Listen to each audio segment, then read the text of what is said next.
Teachers, if you are not ready for this, if you are not willing to do this, don't send out those CVs. Seriously.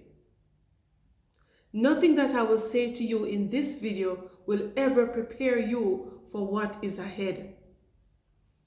But I can make you be aware of it.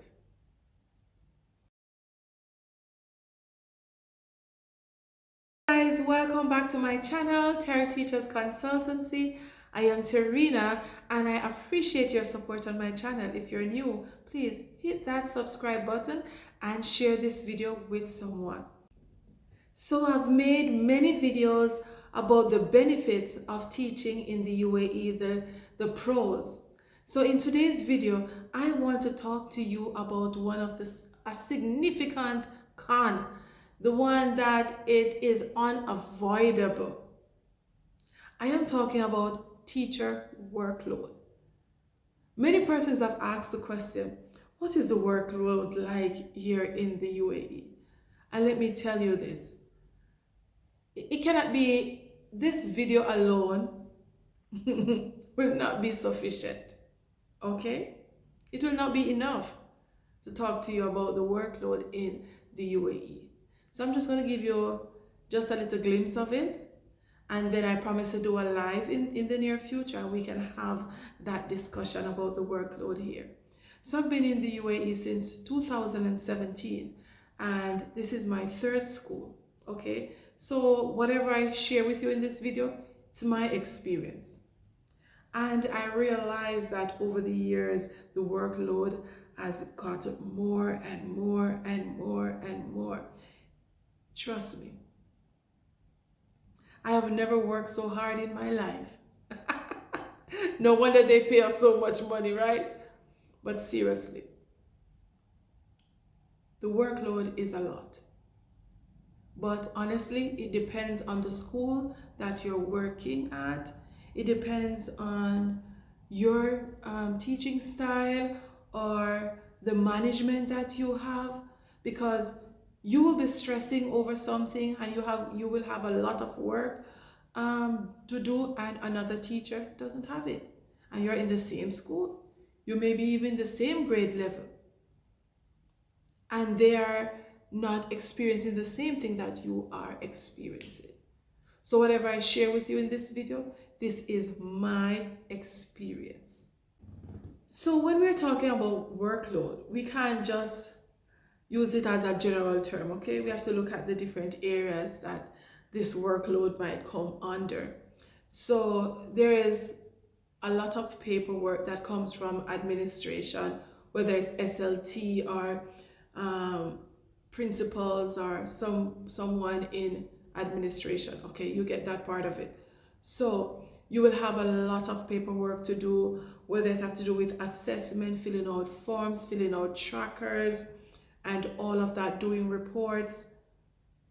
That's, one part of the heavy workload that you might have to do.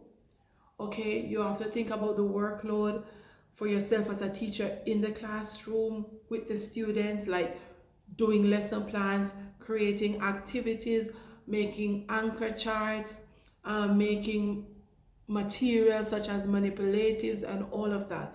And if your school is like mine, that they don't want you to use worksheets, then you have to think about creating hands-on materials. Okay, how can I take this worksheet and turn it into something that is hands-on, something that is student friendly, or something that will allow the students to work in a group and to sort and to match and to stick and all of that. Okay, how can I turn this worksheet into that type of activity? So that comes under the workload that you might have as a teacher. Okay, so if your school is not big on worksheets, you know that you will have to create these materials, and then you would have to give the students a lot of work in their copybooks. We call them copybooks here, or journals here in the UAE. And if you have 30 students in your class like me, that means you have 30 books for math, 30 for science, 30 for ELA, that's English Language Arts, and 30 for reading, okay? And you have to mark or to check all of those books. You have to ensure that you have about 2 to 3 activities per week per subject. Some school will say one, some will say two, and sometimes it depends on you as a teacher. Okay, personally, I think I create a lot of work for myself because I like to give the students a lot of work in their books because I like to see them write in the books. You know, I'm old school and I'm used to that back in Jamaica, having the students write. But the thing is, these students, they write very slow, so it takes a long time. Okay, so you have to consider checking all of that work, and then depends on the marking scheme that your school have, then that means you have to now put, when you check it, you have to put not only a sticker, you have to put feedback, okay, or feed forward. So the comments have to be something that they did well, something that they need to work on, or you give them a next step. All right, so that's a lot of work when you consider marking over 120 books, okay, 120 journals, not to mention the student workbook, like the textbook type thing, the workbooks, yes, not to mention those. All right, so it just depends on your school. If your school is big on checking students work weekly and giving these feedbacks and what next, what you could have done better, you have to think about yourself writing and writing those comments, okay? My school, they give us different stamps. We call them grow and glow. So glow is what they did well, grow is what they need to work on. And you have to use only green. And my previous school, we use green, purple, and orange for the different comments. All right. So it is a lot. And this is just my experience. Trust me. I said I've been here for, this is my 6th year, and I've been at 3 schools, and the workload is different at, all these schools. It's different. And what I face in my classroom, some teachers, they're on either that they don't have this workload or they are just unbothered by some of the things that are happening around them. All right, but it is a lot. I take home work a lot of times. It's not that I want to take it home because I have my family, but honestly, you don't have a choice sometimes, because if I don't take it home, I have to stay at school late. If I don't stay at school late, then I have to take it home. So guys, it's not easy. All right, but what what you can do to help you though is to manage your time wisely. Sometimes I create a checklist to see what I need to get done, and I'll tell you, I create that checklist, and sometimes I don't even follow that checklist because I will have my checklist, right? And then I will get an email to do something else, so I have to add that to the checklist. So it's like the checklist is never ending, it just keep going. It's like a spiral thing, it's like a cycle. Monday checklist go over to Tuesday, Tuesday go over to Wednesday and Thursday, and then I realize that I'm doing work on the weekend. All right, I do work on the weekend sometimes. Being a 7-day Adventist, thank God for the Sabbath. I don't have to do any work on the Sabbath. And sometimes after Sabbath and Saturdays, I don't want to do anything. So I don't do anything most Saturday nights. I just use that to relax and chill. And then on Sunday, now Sunday afternoon, going into the evening, I would say, okay, what am I going to do tomorrow? All right. Another thing about teaching workload within the classroom, if your school is big on classroom environment, like creating anchor charts and changing the bulletin boards all the time, then you have to consider that workload as well. If your school is big on assessment, they take this very important. Yes, every school take assessment important, but some schools do assessment more frequent than others. Okay, I have a teacher friend, and I swear every 2 weeks she's telling me she's doing reports. I swear every few weeks this lady is doing reports. I'm like, didn't you just do reports last week? So it depends on your school, all right? And you know, once you give assessment, you have to upload the grades.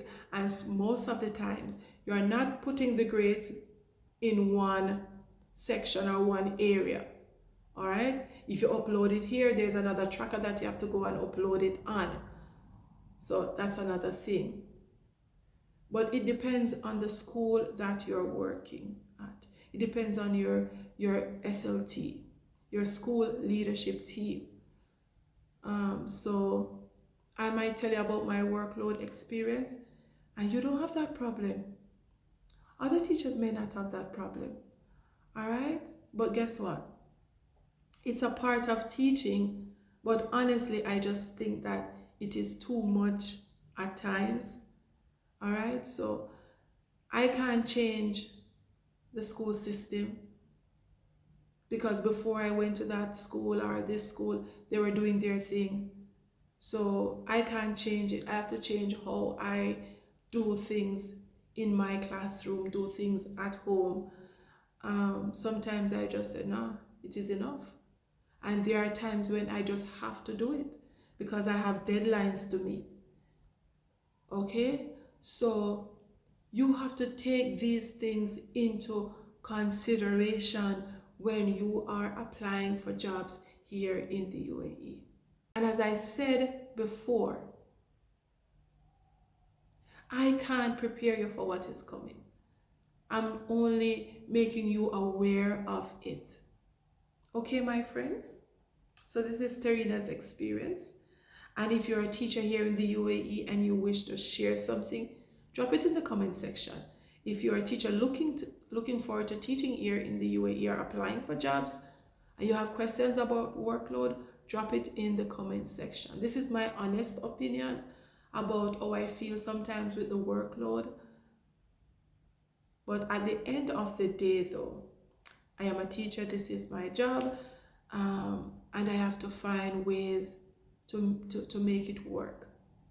Sometimes we say, you know, as expat teachers in the UAE, just me and my friends, it's not a general statement, is that no wonder they pay us so much money. No wonder the benefits are so good because the workload is heavy. So at the end of the day, you're going to work for your money. You're going to work for your money. That's in Jamaican terms. Okay, so in other words, you're going to work for your money. Guys, as I said, I will do a live some other time about this. So thank you for watching this video. If you have anything, comments, anything to say, drop it in the comment section and I'll see you next time.